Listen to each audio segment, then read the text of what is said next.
Oh, you know we're close to puck drop now. Here's Mark Masters in his fancy sunglasses at the Maple Leaf Golf Tournament in Milton, Ontario. Mark, we're right back at it. The last time you and I were in the same room together, we were listening to Keith Pelley telling us how he was going to turn this organization around.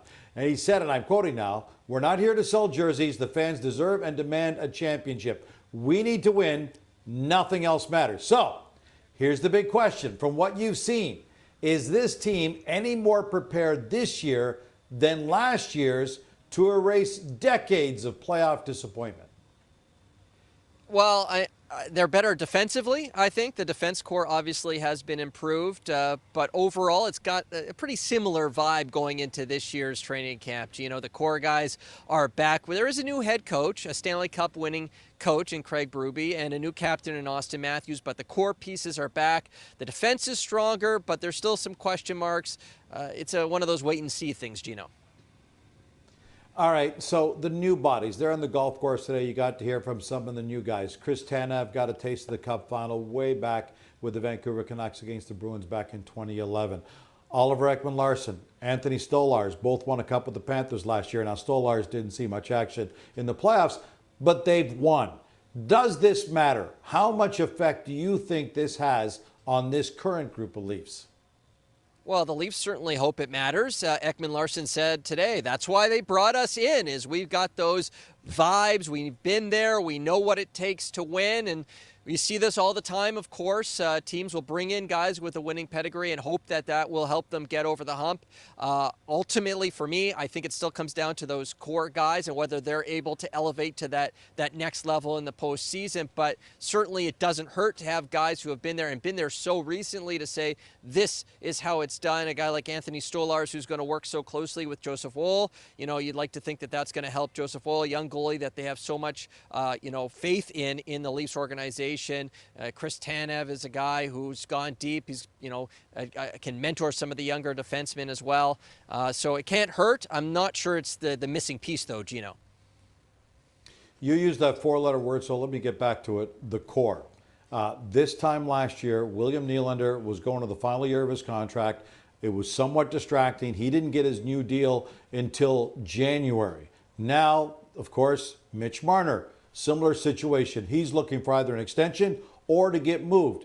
You know the kind of distraction the William Nylander situation was last year. I can't help but imagine that this is going to be way more of a distraction hanging over Mitch Marner.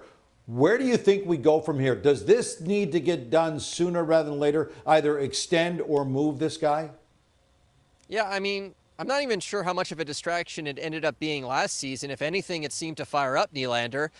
He had the best season of his career, and of course they get the deal done midway through the season, but Nylander's a lot different than Mitch Marner. Marner's a local guy. We know how badly he wants to stay here, and we also know he's got a different temperament and different personality than Nylander, who's kind of this unflappable guy who, is a cool customer, and Marner is, sometimes you can tell when he's not feeling good with the media, and sometimes he doesn't, care for the intensity of the coverage. It has seemed, at least in the past, when things haven't been going well. And a lot of people are in that kind of boat. So you're wondering how it's going to sound on Wednesday when camp opens, and Marner's going to be addressing this situation, and Brad Treliving is going to be, addressing this situation. What they say, do they want to negotiate during the year? Do they just want to shut it down and say, let's play this season out? We will find out on Wednesday, but it is definitely right at the top of the list of talking points heading into this year's Leafs training camp.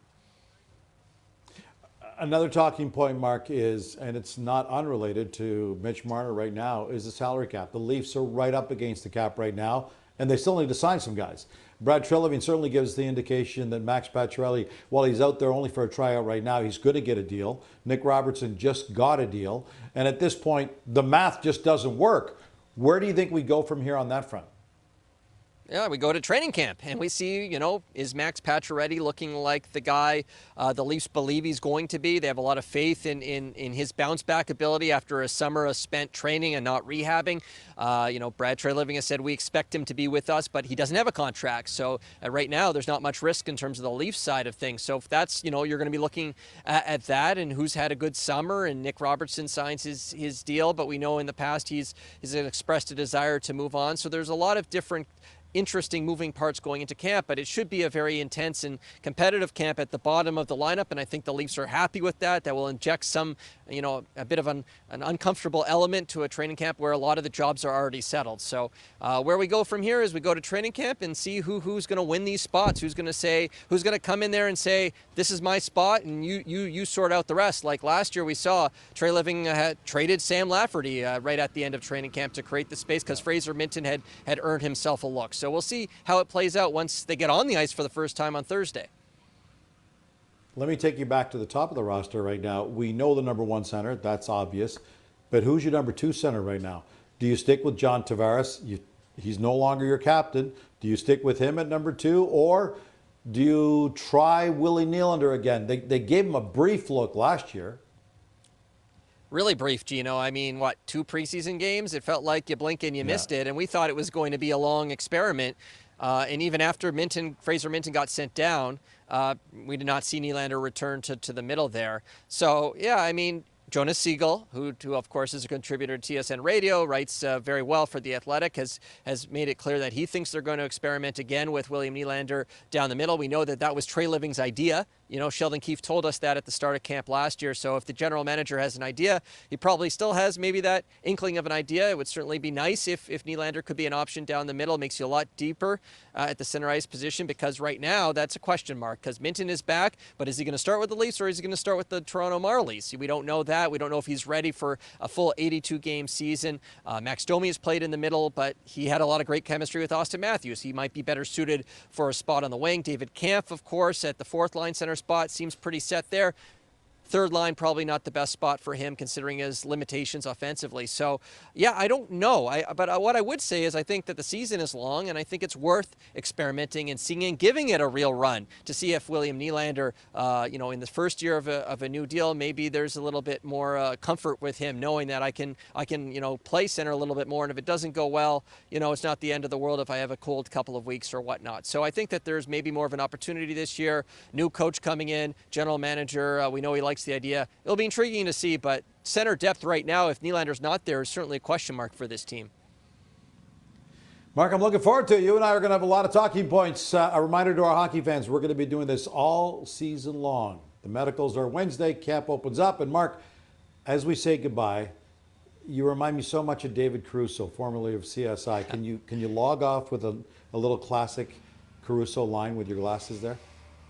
Oh, you're putting me on the spot here, Gino, but I would say this hit's been a hole-in-one. Thanks for everything except for that, Mark.